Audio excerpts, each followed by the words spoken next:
Hello everyone, আমি বৈশাখী। আপনাদেরকে আমার চ্যানেলে স্বাগত। বন্ধুরা, আজকে আমি বরবটি দিয়ে একটি দারুণ স্বাদে রেসিপি বানাবো। এটা ভাত রুটি দুটোতেই ভালো লাগবে। প্রথমে আমি বরবটি আর আলু দুটোকেই ঠিক এইভাবে লম্বা লম্বা করে কেটে ভালোভাবে ধুয়ে নিয়েছি। গ্যাসে কড়াই বসিয়ে দিয়েছি।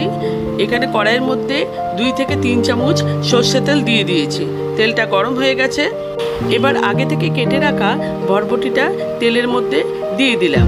1 চামচ হলুদ আর স্বাদ মতো নুন দিয়ে অল্প নাড়াচাড়া করে ঢাকা চাপা দিয়ে দিলাম।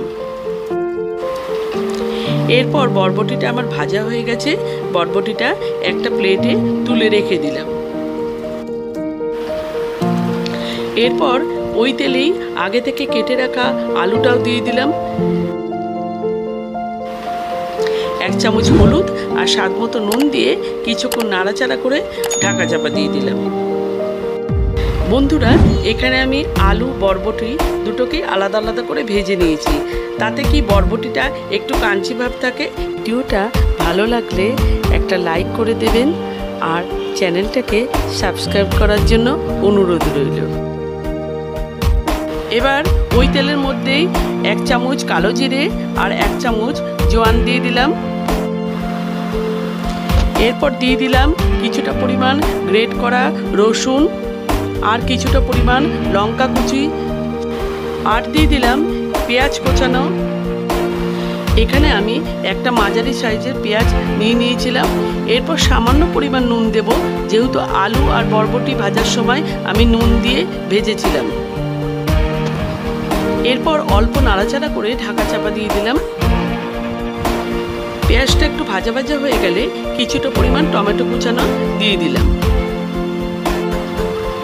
এরপর টমেটোটা একটু নরম হয়ে গেলে 1 চামচ লঙ্কা গুঁড়ো দিয়ে দিলাম। ঝালটা আপনাদের নিজেদের পছন্দ মতো দিয়ে দেবেন। আর দিয়ে দিলাম 1 চামচ জিরে গুঁড়ো। আর দিয়ে দিলাম 1 চামচ ধনে গুঁড়ো। আর দিয়ে দিলাম পরিমাণ মতো চিনি। মশলাগুলোকে ভালোভাবে মিশিয়ে নেব। এরপর কিছুটা পরিমাণ জল দিয়ে দিলাম। এরপর ঝোলটা ফুটে উঠলে আগে থেকে ভেজে রাখা আলু বরবটিটা দিয়ে দিলাম। সমস্তটাকে ভালোভাবে মিশিয়ে নেব। 5 মিনিট পর দেখাচ্ছি। ঝোলটা অনেকটাই শুকিয়ে গেছে, আলু বরবটিটাও সিদ্ধ হয়ে গেছে।